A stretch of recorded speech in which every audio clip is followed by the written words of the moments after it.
Hello everyone, my name is Robbie. I am the Biodiversity Data Manager and Interim Projects Manager at TVERC, and this is going to be a quick overview on, as the title says, TVERC in action. So firstly, what did TVERC do? So TVERC stands for the Thames Valley Environmental Record Centre, and we are the central information hub of all environmental data in Berkshire and Oxfordshire. So we collect that data from a huge variety of sources, standardise it, combine it all together, and then make it available to those who need it. That's kind of the basic functioning of a record centre, but TVERC also have a very sort of highly skilled team, which means that we are able to analyse and impart knowledge on that data. So we don't just send it out, we also interpret it for people so they know how to best use it. We have a team of 10 when we're fully staffed, and then we also have around 8 office volunteers and 8 survey volunteers. So the office volunteers are mainly sort of help us out with data management. Survey volunteers perform sort of additional surveys on their specialist taxon groups or on some sites that we weren't able to get to, and give us some really useful data. And then TVERC is a partnership, and that also includes all of you guys, the recording groups, the organisations and the individuals, and there will be no record centre without you, so we're hugely grateful for your input. So there's been a few staff changes at TVERC recently. Firstly, a big welcome to Adela Nestora, who's our interim data assistant. She's come in and given us some really valuable help, and is a bit of an expert in GIS, which has been really, really useful. Catherine Lister, who some of you might have had some interactions with, who's our former biodiversity data manager, has taken on a new role due to a relocation to Yorkshire, to our hometown. And then I am currently in a period of transition before beginning a new role as GIS officer for the Kent Wildlife Trust, working on some exciting wilding projects, including the reintroduction of bison to Bleam Woods. I'll be formally leaving TVERC on the 12th of May, but on the 12th of April I will be dropping my days down to 1 day a week. So that's making sure I'm still around to sort of do some handover and make sure everything's finished up that I'm working on. But yeah, then I'll be formally leaving TVERC in May. So here you can see our staff, led by Steve Wilkes, our director. Then we've got Yolanda Vasquez, who is sharing the role of interim project manager with me and is overseeing the local wildlife sites project, and line managing the Oxfordshire and Berkshire biodiversity officers, Julie and Caitlin. We've got Philippa, our admin officer. We have a currently vacant post as the biological recording coordinator. And then we have the 2 data managers, myself and Ellen, and Adela, who I've already mentioned, is our data assistant. So this is a very quick overview of our species data because Ellen will be giving a talk on this tomorrow and go into much more detail.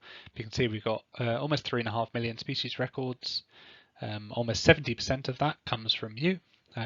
So it's obvious just how much our biological recording community mean to us and how much of our data comes from you guys.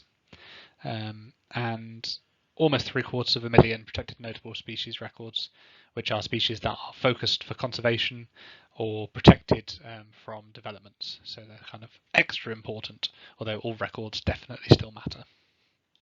So as well as species data, we also hold data on a lot of environmental variables, but the main 2 are habitats and sites. So this is an example of some of our habitats data. This is a data search showing priority habitats within a 2-kilometre buffer of that central point you can see in the middle. We have almost complete coverage of Berkshire and Oxfordshire for habitats based on aerial photography, previous data sets, survey reports, all sorts really. And we use this to sort of inform the planning process in a similar way to the species records, and help undertake any research and use it in our projects for creating, for example, the Nature Recovery Network. That was sort of used a lot of habitats data.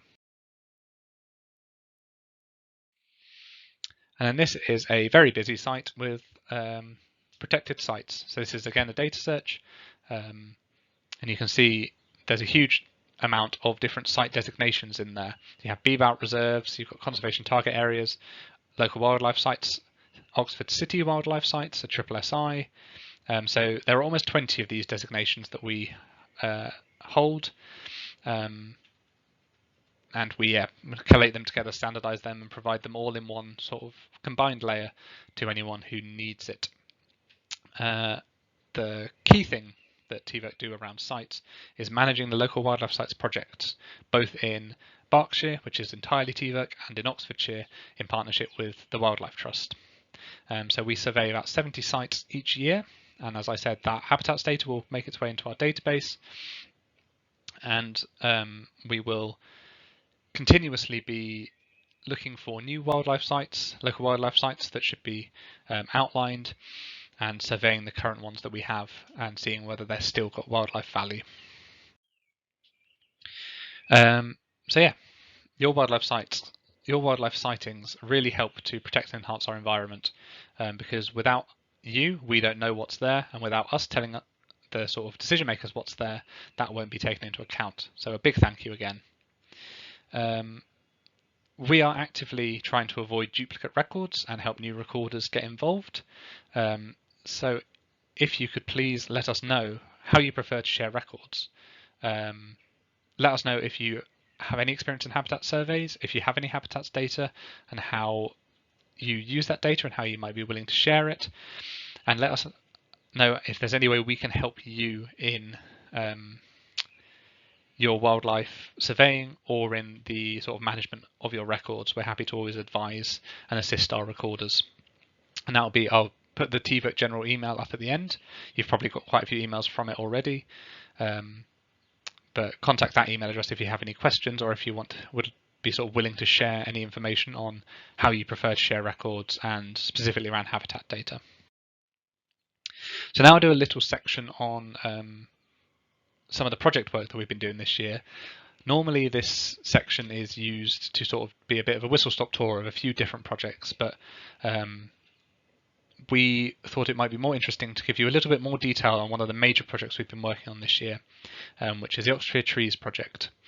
And who better to introduce it than the guy behind the entire project, Jamie Hartzell. Hello, my name is Jamie Hartzell, and together with Victoria McNamara, we're working on an exciting project with TVERC, which is to create a treescape opportunity map for Oxfordshire. So when we say treescape, we're talking about trees, but we're talking about trees in all their different forms, which could be hedgerows, street trees, not just woodland, also agroforestry, and trees in parks and community orchards, and a whole range of different ways that trees could be introduced into the landscape. So we think this is a really exciting way of looking at trees that's also directed at ensuring the land use nature of that tree is taken account of in the way it's introduced into the landscape.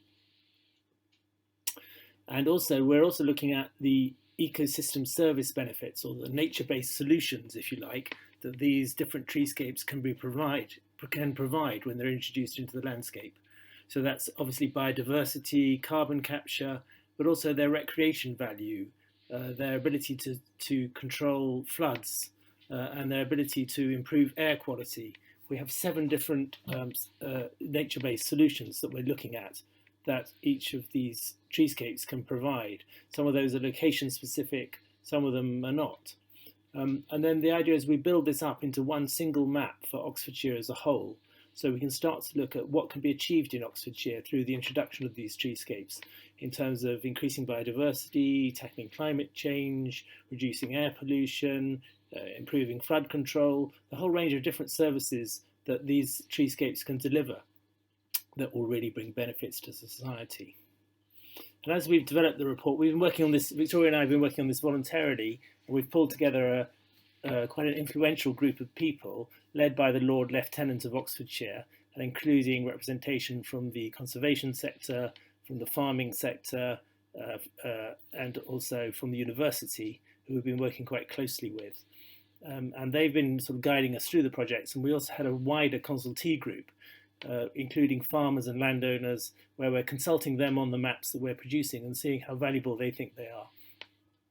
And then taking that feedback to improve our results and make sure that we have something really useful. So we're now going on to develop a reporting service where farmers and landowners and also community groups and parish councils can ask us for the data on what the opportunities are in their land or their area, and we will then provide that to them in the form of a report which shows where they could put these different treescapes and also the benefits that they would deliver.